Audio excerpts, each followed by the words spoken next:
Let's go over the shadows of Aries energy. And if you're thinking, I don't have any Aries planets, still pull up your birth chart, see what area of life, what house Aries lands for you, because the energy is still going to manifest there. Aries is a fire sign and it's the initiator of spring and the start of the zodiac calendar. So it has really strong initial energy. And for whatever area or planet you have Aries, that energy is going to need a constant channeling out.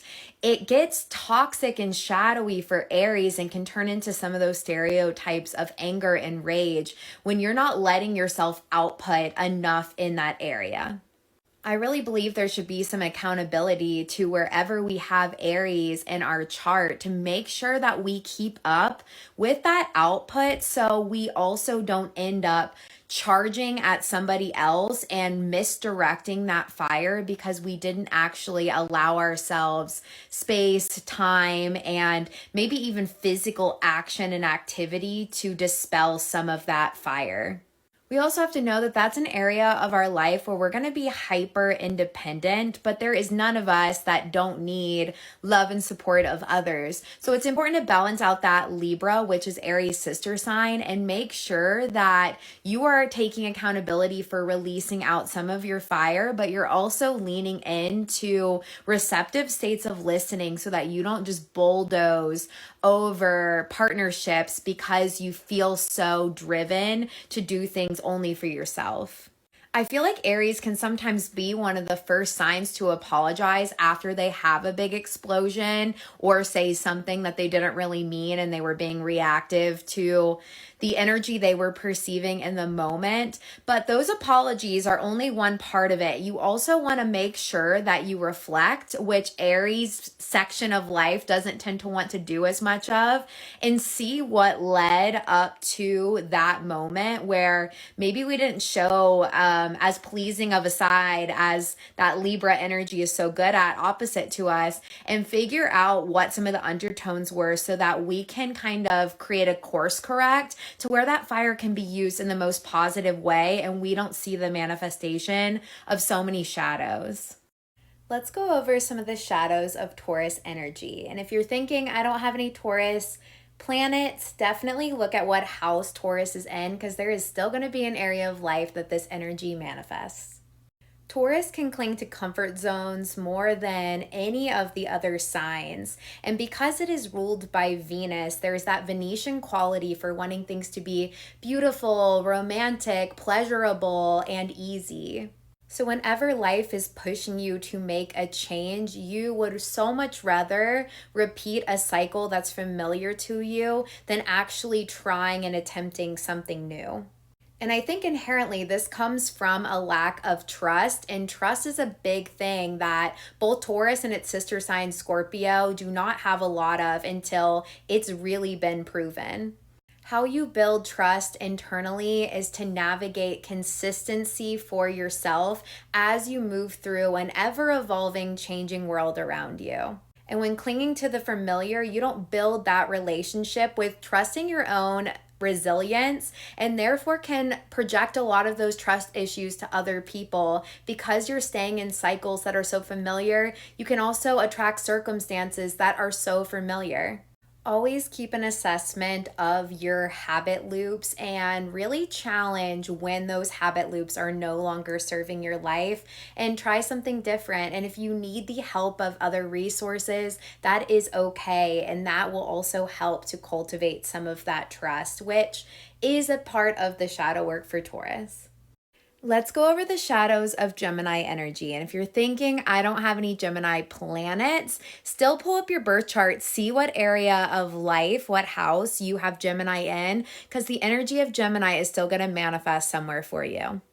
Gemini is a mutable air sign, so it is constantly shape-shifting and just interacting with the energy that it is receiving, taking something in, and then churning it back out. Some of the shadows of Gemini really involve the fact that there can be so much mental stimulation that it's actually not integrating and grounding in and paying attention to the world that is around us. The shadows of Gemini come from a lack of groundedness and not knowing how to fully embody everything that is being spoken out, everything that is being taken in. And as you integrate Sagittarius, the sister sign, to Gemini, you learn how to better listen and not talk so much. You also learn how to not just be so into the immediate environment and the things you have access to learning, but you know how to turn it into passive wisdom. And there is times for wisdom to be shared, but there's also times for wisdom to just be lived out and experienced. To actually become the embodied messenger and not fall into those shadows of lying, gossiping, and just endlessly talking over people, you have to know how to pause and actually view some of the words you're saying and the processes that you're getting that information from. I really feel that Gemini does take in a lot and has a lot to share, but if you don't go into any sort of reflective internal state, first of all, you're not going to know how to tell others the lifetime you have lived in the last week to where they actually can relate with you and you can be in connection with other people and that more positive social side of Gemini. And with a more reflective practice, you can actually be giving perspective in all the nuances where it comes from so that you're actually making some sense, not constantly living in those shadows. Let's go over the shadows of Cancer energy. And if you're thinking, I don't have any Cancer placements, still pull up your birth chart and see what house you have Cancer, because this energy is still going to manifest in some area of your life. Cancer is ruled by the moon, so it holds lots of lunar energy, and it's a water sign, and it's cardinal, and is our initiator of summer season. I feel as though the shadows of Cancer energy are louder because we have created such a society that doesn't make space for the ebbs and flows of our emotional world. So because Cancer is always going to be an area of life where we have a lot more emotional involvement, we can often try to hide some of the emotional intensity we are experiencing and think we're crazy for actually experiencing those emotional undertones. The shadow work for Cancer will always be tied in trying to communicate what you are feeling. Often, Cancer will be performative and show their feelings with body language, kind of passive aggressive behavior, and they won't actually state to others or attempt to try to put into language and words some of the undertones of what's going on. Tell people you crave more check-ins. Tell people you're craving to spend time with them. Tell people what is hurting you so that you can actually advocate to have your emotional needs met instead of always expecting someone to empathetically understand or be able to intuit it. You have more increased intuition, but not everyone is in tune with that channel. And that doesn't mean that then they don't care about you in that same way that you care about them. Besides accepting more emotional responsibility, it's also important for Cancer to make some non-negotiables to their energies and boundaries. Often Cancer wants everything to stay merged and the same, and there can be a lot of frustrating emotional cycles for the people that love and support and want to see you thrive, and you just staying in the same toxicity because you don't actually follow through with putting boundaries or eliminating people out of your life that have consistently showed you that they are not going to be safe for you. Always, always pay attention to what the moon is doing in the current sky, especially if you have Cancer in your big three, so you know some of the flows that are moving through and helping you sync up with maybe more wisdom around some of the emotional undercurrents you're feeling, because the moon changes signs every 2.5 days. Let's go over the shadows of Leo energy. And if you're thinking, I don't have any Leo placements, still look to where Leo is in your birth chart, because whatever house that lands in, the energy is still going to manifest for some area of your life. Leo is the sign ruled by the sun, and it's a fire sign, but it is also fixed energy. And with every fixed sign, Taurus, Scorpio, Aquarius, and Leo, there's always going to be sort of a fixation and stubbornness when it comes to whatever Leo area of life or planet that you have. Leo gets stereotyped for being self-centered and dramatic, and this is because Leo is connected to the heart. The feelings are so big, and because it's fixed, it feels like it's just constant. And that feeling can be so hard to sit with alone that you want every single person to be experiencing the feelings with you so you don't drown in them. There is a huge difference between attention seeking and actual love. And when Leo is getting their needs met through actual loving channels, letting creativity come through, letting inner child expression come through, doing something silly just because, and finding people that really know how to love and meet your needs, then those shadow projections of those unmet needs don't get so self-centered and egotistical. Also, learn to come up with some words to describe how you feel versus always embellishing them. Yes, a Leo is going to kind of act out their emotions, and that's because they feel it so big and there's that sun essence. But you can still learn to say, like, this feeling's really hard, and I would love for you guys just to sit with me for a moment because I am feeling overwhelmed. It doesn't always have to be such a big production, and that way people can hold their boundaries with you and you also won't just plow over them. I promise I'm going to do this for every sign, but let's go over some of the shadows of Virgo. And if you're thinking, I don't have any Virgo planets, look at what house Virgo lands in for you, because there is still going to be an area of life that this energy manifests. I absolutely loved the book Chiron by Barbara Hand Clow, because this brought this really interesting thought that Chiron is actually the ruler of Virgo, but traditionally it's seen as Mercury. Virgo has really deep pain. It is the sister sign to Pisces, so it feels things really loudly. Virgo is associated with the nervous system in the body, so until you know how to self-regulate, you can project a lot onto other people. When you find yourself nitpicking everyone else around you and you are constantly pointing out what others are doing wrong with harsh judgments, that is a really good reflection that there is more self-love that you need to find for yourself so that you are not projecting that judgment outside of you. The anxiety, insecurities, and inner critic of Virgo is very loud, so you definitely have to watch what you are pushing outside of yourself versus dealing with for yourself and figuring out what your needs actually are. And another shadow of Virgo is over helping other people so you don't do the internal work yourself. So watching those two types of projections that can happen is a big part of the shadow work.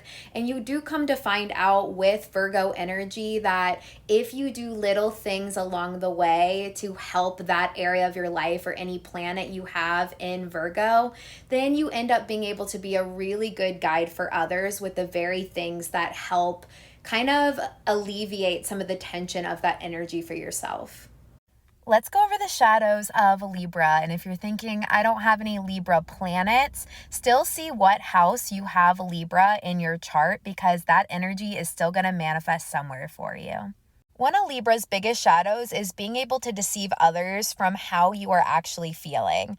Libra will come off so pleasant, easygoing, like a good listener, and will always seem very open to the energy that you are throwing out. Wherever Libra lands for you, factoring in the Aries opposite house is how you start to actually go towards your wants, needs, and desires.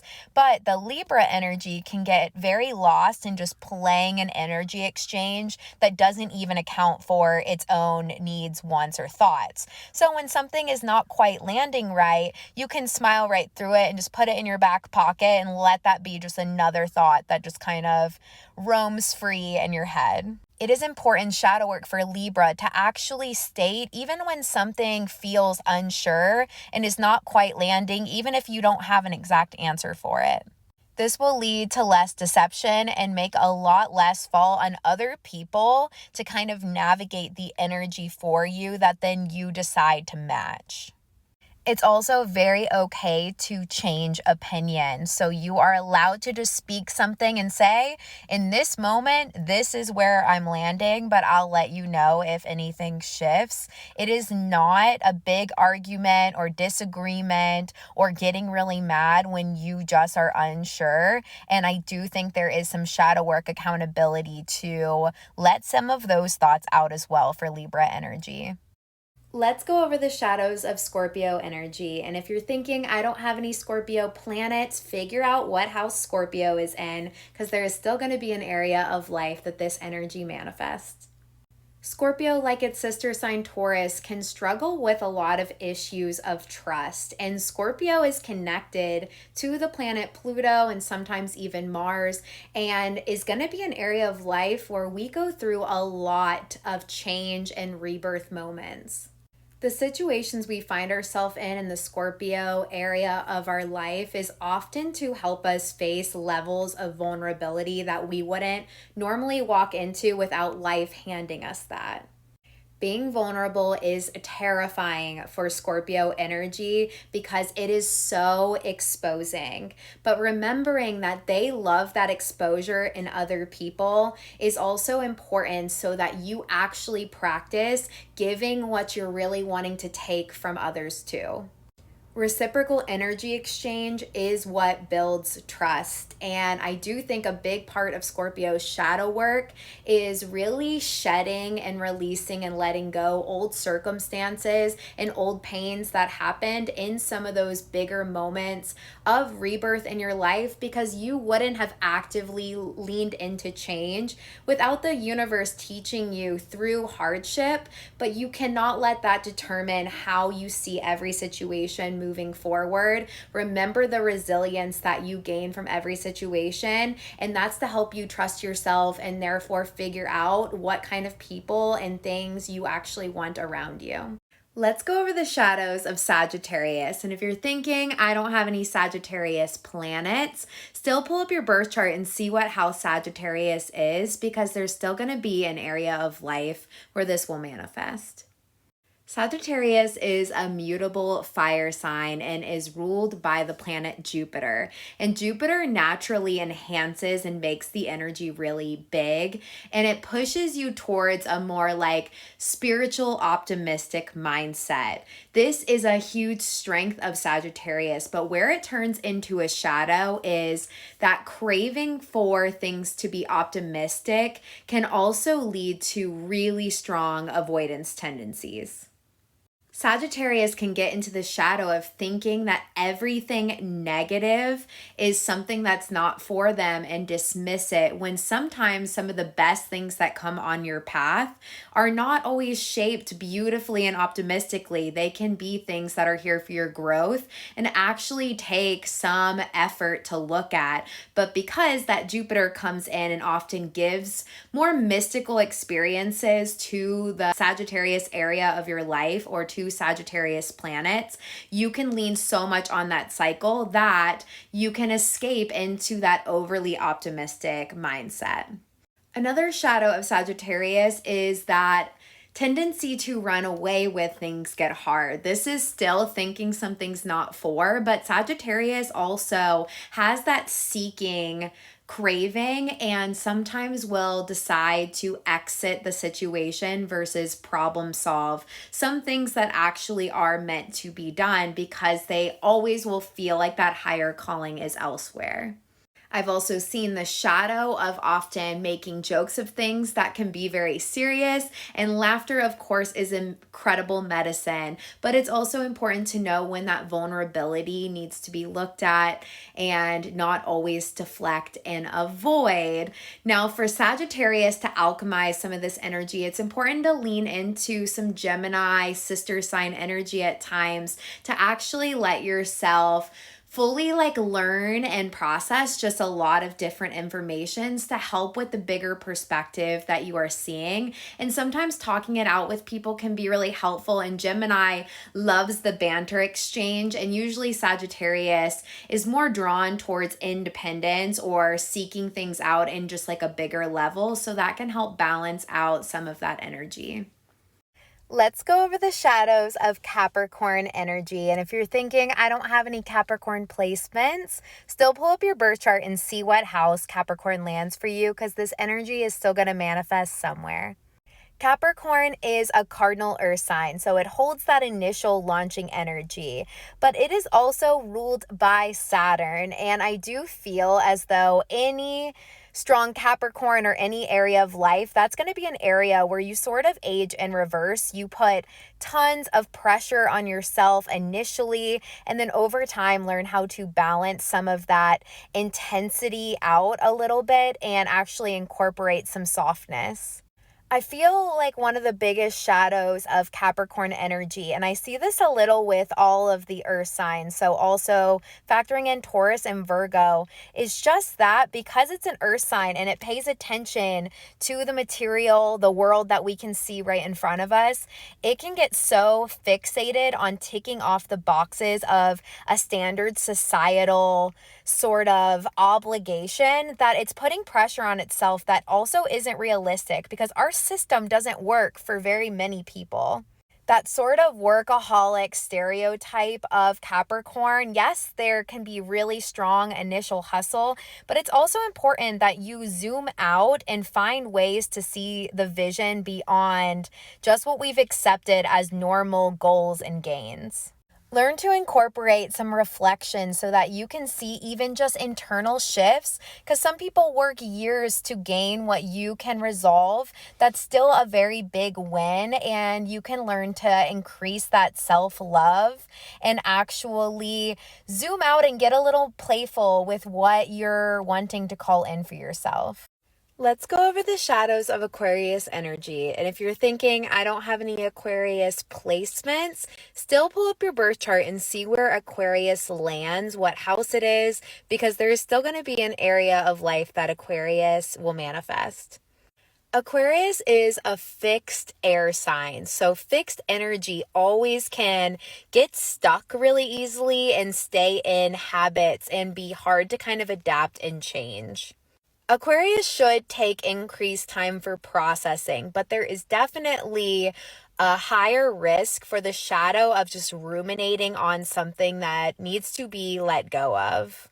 One of the bigger shadows I see with Aquarius energy is because you need all of that time for really fully processing something. In the middle of conversations, Aquarius can look very checked out and over it, but the processing will still go on and they will conclude something, but they don't always circle back to actually tell you that they did think through some of that for you and that there was that initial caring. So that detached essence that comes with Aquarius can really hurt people's feelings. And whatever area of life you have Aquarius, it's good to circle back and actually share some of your processing around those themes.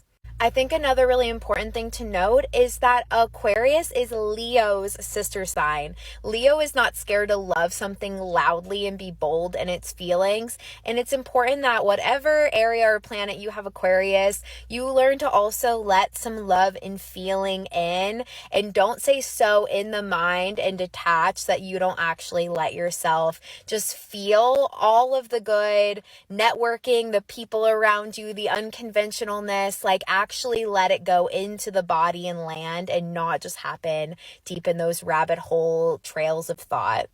I promise I'm going to do this for every sign, but let's go over some of the shadows of Pisces. And if you're thinking, I don't have any Pisces planets, stop and see what house you have Pisces, because there is still going to be an area of your life where this energy manifests.